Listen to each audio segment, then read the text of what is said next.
Good afternoon, everybody, and a very, very warm welcome to more Tea Vicar on this Thursday afternoon. I'm in my office today. I'm just having a little tea break so as I can talk to you. I love talking to you each week, and I hope that as I come into your homes and share news with you and lots of other things, you appreciate it. Well, there's been lots of criticism of the Church of England as of late because of closing its churches during lockdown and at the beginning of COVID. Some have suggested that this is the end of the Church of England as we know it from its public and private realm. While posties and bus drivers, not to mention health workers, put themselves at risk as key workers for Christian values, the Church of England retreats into lockdown. Furthermore, why worship in a church when you can worship from your kitchen table, in your pyjamas and in front of a screen? Well, I understand that criticism very much, but I have to say that during lockdown, we clergy, me in particular, felt that the only way of communicating with our congregation and parishioners, because we can't see them or meet in church, was to access the internet. And for those who were unable to access the technology that is around these days, I was doing regular newsletters and often sending out little notes, handwritten, just to make sure that people unable to get to church were still loved as part of the Christian family at Holy Trinity. However, I have to agree with many people who have raised this issue in saying that computer worship, as it were, should not replace our coming together physically at church on a Sunday and being together, praying together, learning together and growing together through interacting with one another in physical worship. Of course, I do approve of the two things running alongside of one another, and that's what we will continue to do for the foreseeable future, and that's why I'm still talking to you today and producing Sunday worship on videos and on screen. But it must not replace regular worship in church. Kitchen table worship is not a replacement. It's been a hugely difficult time for all of us, and many of our churches have had to make the decision whether to get on and do their repairs with the huge deficits in income, or pay their parish share to the diocese. And some of us have had to make huge decisions about that. For me, as a priest who has worked in rural and urban settings over the last 34 years of my ministry, I must conclude without hesitation that whether people attend church or not, church buildings narrate the development of a community more than any other. While shops and schools, doctors' surgeries, post offices and many other things are ripped out of our villages and towns and communities, the village church remains the only place that gives an identity, a presence and continuity. To take this away now would finish us completely. Let's hope that this time around with COVID, the church has not written itself out of the story. Now for some other news. Two lay vicars, that is, two adults who sing in church choirs in cathedrals and probably greater churches within the Church of England. 2 lay vicars from our own cathedral church in Salisbury have been taking part in scientific trials. Jonathan Woodhouse and Richard Hooper spent a week at Porton Down, the Ministry of Defence's Science and Technology Laboratory. Aerosol droplets were collected together according to their size as they sang, spoke, coughed and breathed in various directional and different directions. And these were then cultivated in Petri dishes to allow bacteria to grow, and then they were analysed. And what has been concluded is that with mitigations, singing may be no more dangerous than speaking. Well, that is good news for choirs. And I'm pleased to report to you that worship is exempt from the rule of 6. This has been confirmed by the Archbishop of Canterbury. Worship is the work of God. It's not a social gathering and gives the strength to love and service. There's no number required to attend worship any longer. However, at Holy Trinity, we continue to ask you to telephone the advertised number to attend worship for the time being. This is simply so as we have a track and trace system in place, and that runs alongside the strict risk assessment procedures we have also to adhere to and to update regularly. We have also advertised free concerts. The first one starts at lunchtime today and next Thursday, the 24th of September, performed by James Thomas and Lizzie Peacock. More details later on in this programme. If you are attending, please email the address given to you about today's concerts. The themes are, for this week, popular favourites for organ and voice, and next week's theme is the best of British. If you're coming, we expect you to wear face masks. We expect you to sit distanced, and you will be shown to your seat, and your hands will be sanitised as you enter and leave. The concerts are free, but we hope that you will make a generous donation in appreciation for the hard work that James and Lizzie have put in to producing them. Harvest Thanksgiving for our parish at Holy Trinity this year will be on the 4th of October, the first Sunday in October. And as you can imagine, everything will be very low-key this year. But we will continue to sing those favourite harvest hymns and meet together to celebrate the bringing in of the harvest. We will not be processing harvest gifts this year.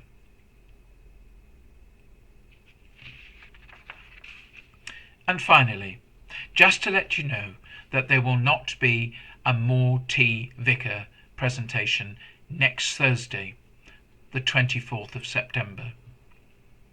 This will be only for next week, and I will be back as usual on Thursday, the 1st of October, with more news, interviews, and other interesting stories.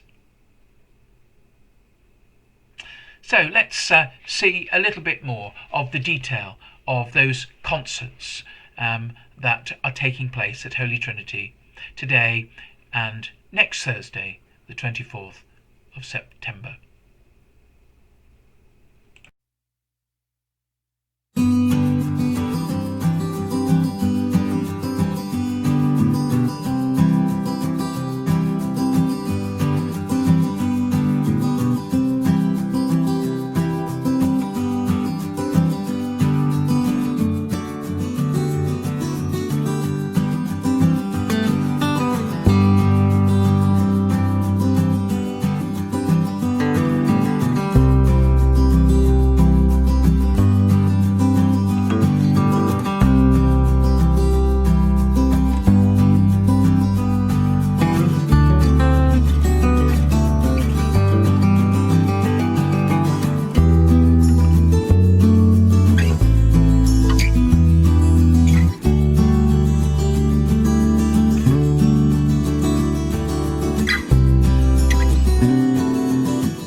So I hope you got all that information.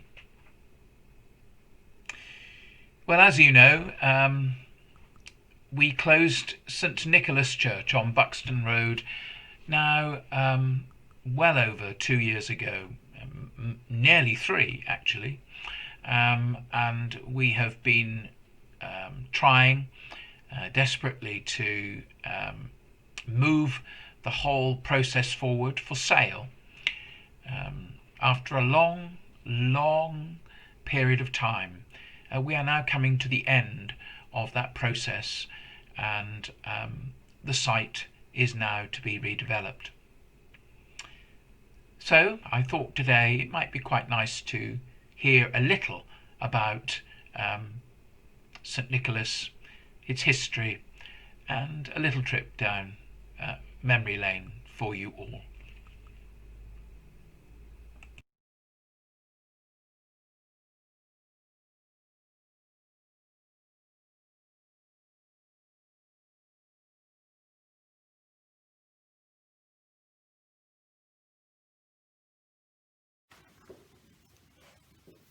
The latter half of the 19th century was a great era for church building.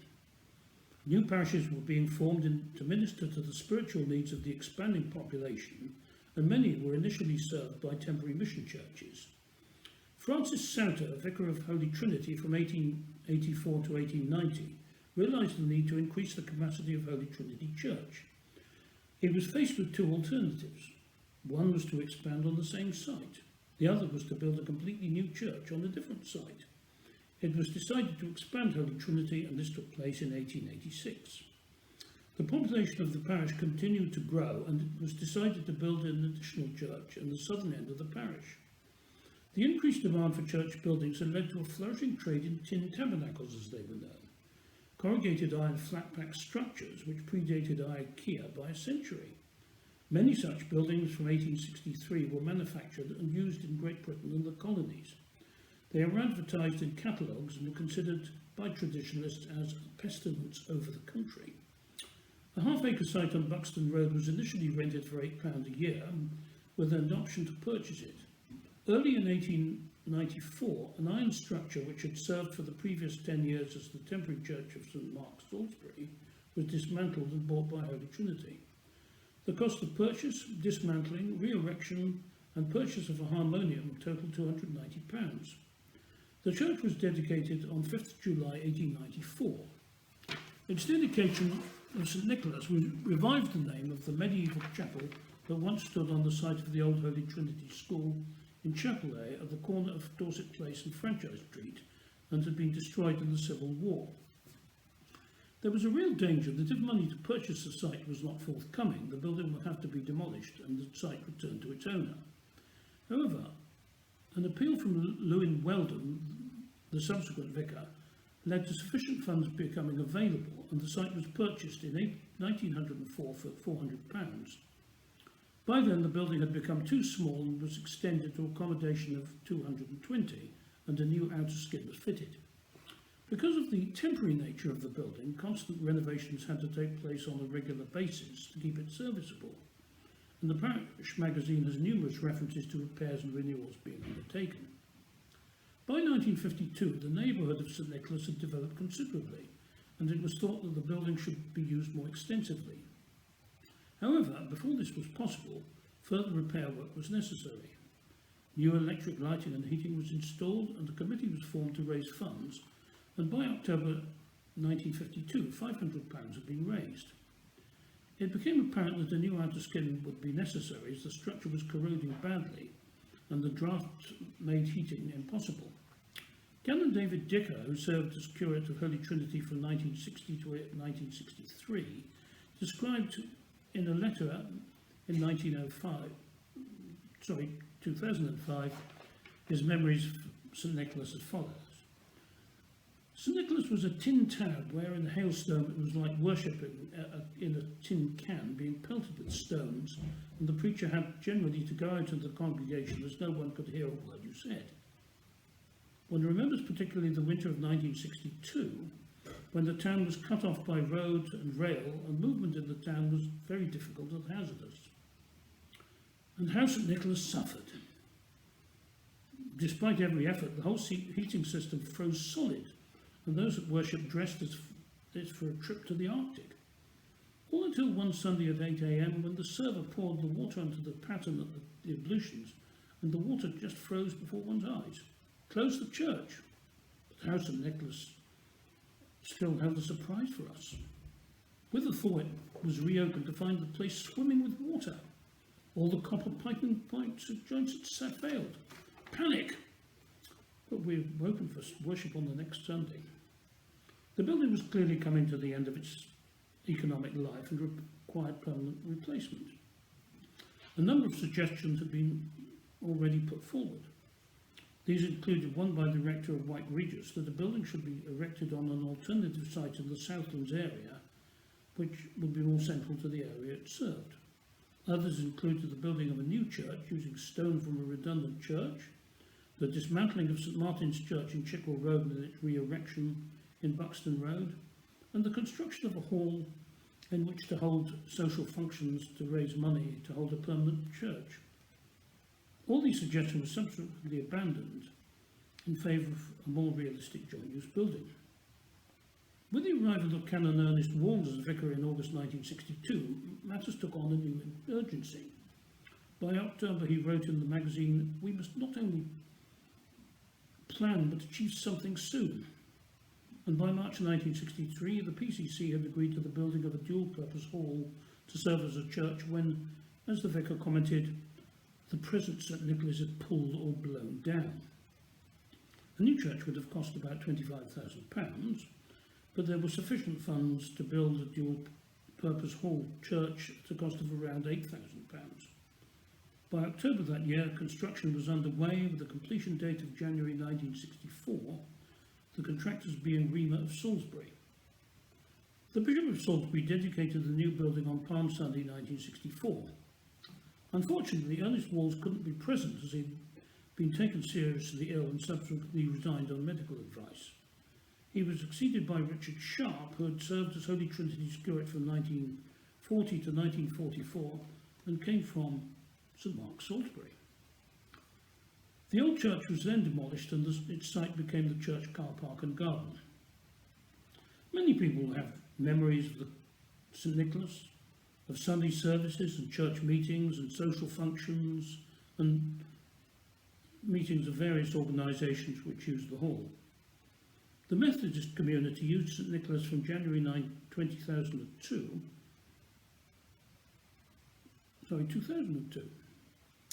when the fire devastated Maiden Street Methodist Church, until the new Weymouth Bay Methodist Church was built in 2008. However, in November 2017, the PCC took the sad but inevitable decision to close St Nicholas and to sell the site. The final service was held in February 2018.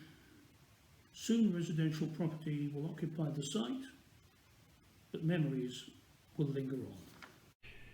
So here is the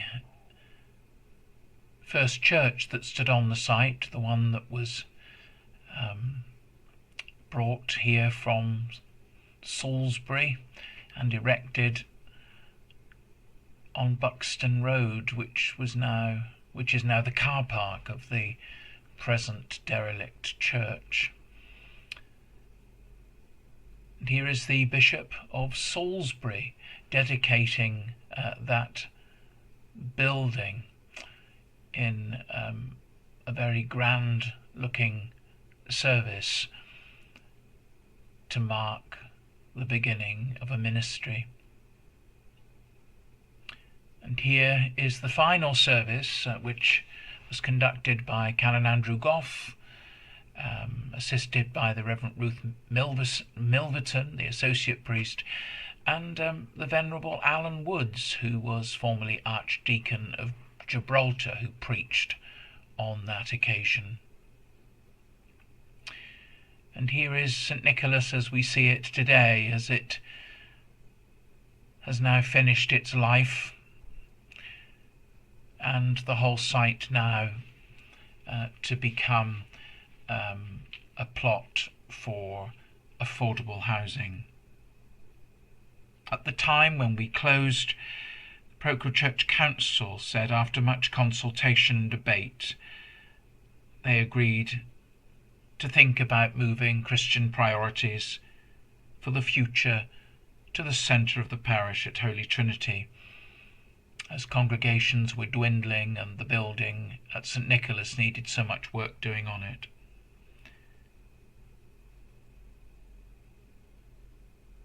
So the end of an era, taken us almost 3 years to complete this project.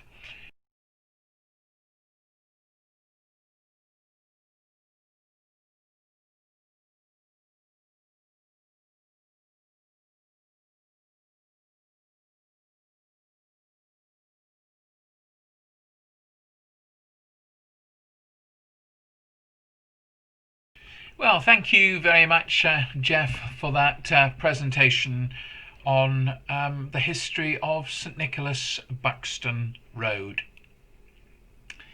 Well, now we're going to have a song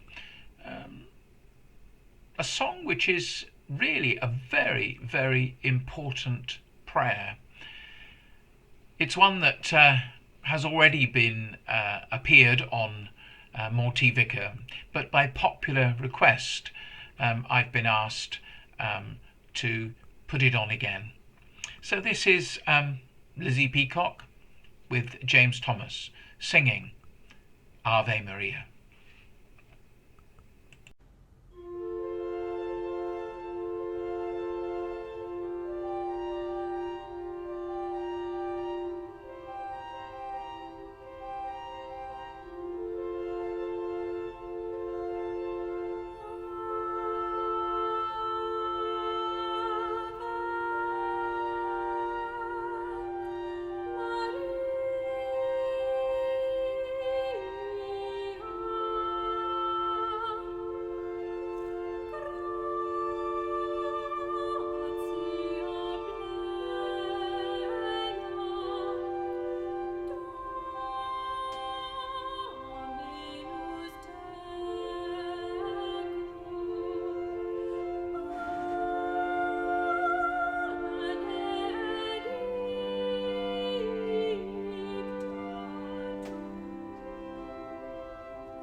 Thank you very much. Beautiful, beautiful.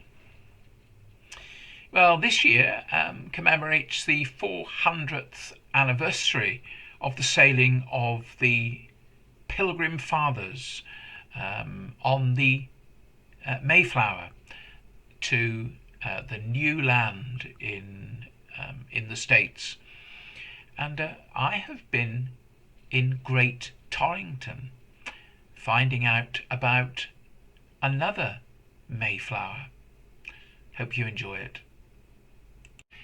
Well, here we are today at Great Torrington, looking at a banner erected by the Great Torrington Cavaliers, telling everyone about that great 3-yearly event for charity, where they build a structure from history and set fire to it.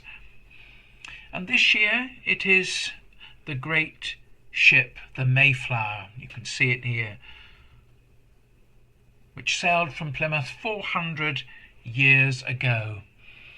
This is a replica of the Mayflower, which the Cavaliers have taken 3 years to build. Look how meticulously it has been built, and the detail in it is incredible. And it's hard to believe that they spend all this time building this wonderful structure every 3 years, and it's set fire to in a huge bonfire, but all to raise money for charity. And as it is the 400th anniversary of the sailing of the Mayflower from Plymouth to America, and the Pilgrim Fathers who journeyed on it,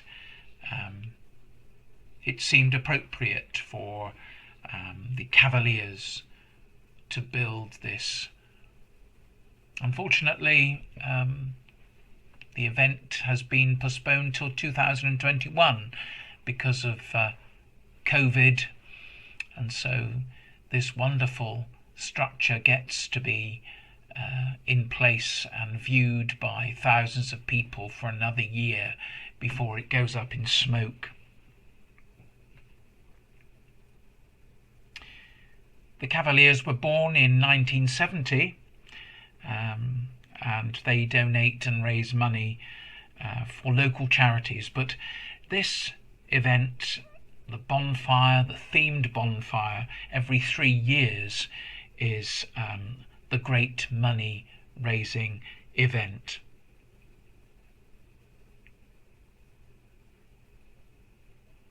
So what of the Mayflower? Well, the Mayflower, as you can see here, originally in a picture, sailed from Plymouth. And this great sailing had something to do with the church. In the 1500s, rather, King Henry VIII was aware of the importance of having a son and heir. And when his first wife, Catherine of Aragon, only provided him with a daughter, Henry wanted a divorce. However, he was unable to get one from the Pope, and so decided to break away from the Roman Catholic Church. Henry VIII created his own church with its own rules, and it was called the Church of England. And in doing so, Henry was expelled by the Pope, and the Reformation of the English churches had started. Many believed that Henry's new church was still too similar to the Pope's and wanted even more changes. Some wanted to separate it from other churches by purifying it of all Catholic practices. They became known as the Puritans. However, others believed that you could not change the church, and that the only way to form a new group was to break away entirely. And they became known as the Separatists. But unfortunately for the Separatists, if you did not follow the state religion, the Church of England, as set out by Henry VIII, you would be prosecuted. So, in the sailing of this wonderful boat from Plymouth, called the Mayflower, a group of people unhappy with King Henry's own established church, they decided to sail with their families to other lands where they were free to worship in the way they wanted. And this boat was set for America, but others travelled also to the Netherlands, and there they set up their own denomination, their own religion, and free from Henry's persecution. Well, I hope you've enjoyed seeing this wonderful structure.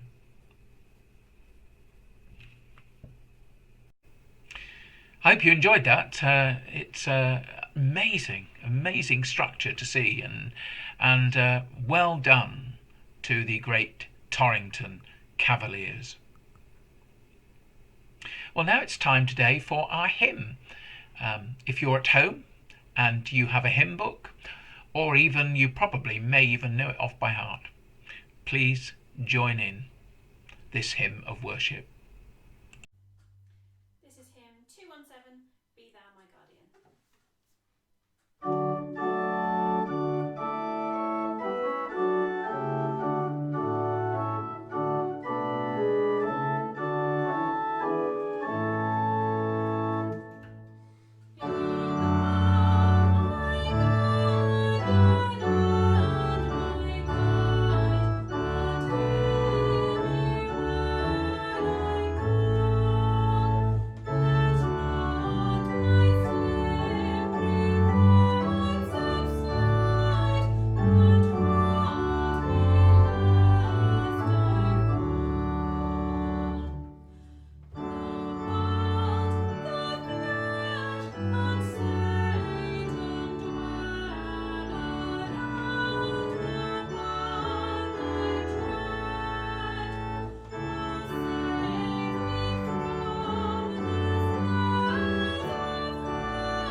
Well, good morning.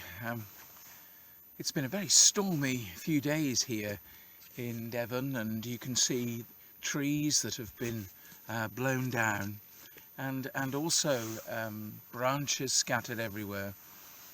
And since I've been out this morning, we've had some really heavy showers. But there's something quite refreshing about the raindrops falling off the leaves and landing on your face. Absolutely beautiful. And amazingly, I don't really like slugs, but I've been watching the slugs slowly meandering along and across the trail. And I'm thinking to myself, I hope no cyclists come along this morning, because they're going to squash them. But of course, when anybody is walking, you think about all kinds of things, and you reflect on things of your life, and you think about, if you're a Christian, how well you're living that life. And I've been thinking this morning particularly about accepting people as they are. Some months ago I met a person who had been through a tough time in life, eventually getting a new relationship, and was so happy, and they'd become a Christian. However, the church in which they started attending was, to say the least, not very keen to let them get involved. And the reason being that they were both covered in tattoos. I've been delighted in the last few weeks to baptize a baby whose parents were two women. And I've been reflecting about all that today and how to argue those things about accepting people as they are from Scripture. And it occurred to me that St. Paul's letter to the Romans, chapter 15, verse 7 says, "Accept one another, just as Christ accepted you, in order to bring praise to God." It's a wonderful verse. You know, when we criticise or condemn people, we communicate rejection. When we try and change them, it communicates that they are not good enough for us and we don't like them. So what if they're different and do not believe the same as we do? So what? As Christians, we should not be in a position to judge others. Only God is qualified to do that. And to walk with Jesus, we must treat people as Jesus would treat them. We must not give people the wrong image of God, because God accepts people as they are, and so should we. Remember, God made people to be different, and so we should never expect people to be the same.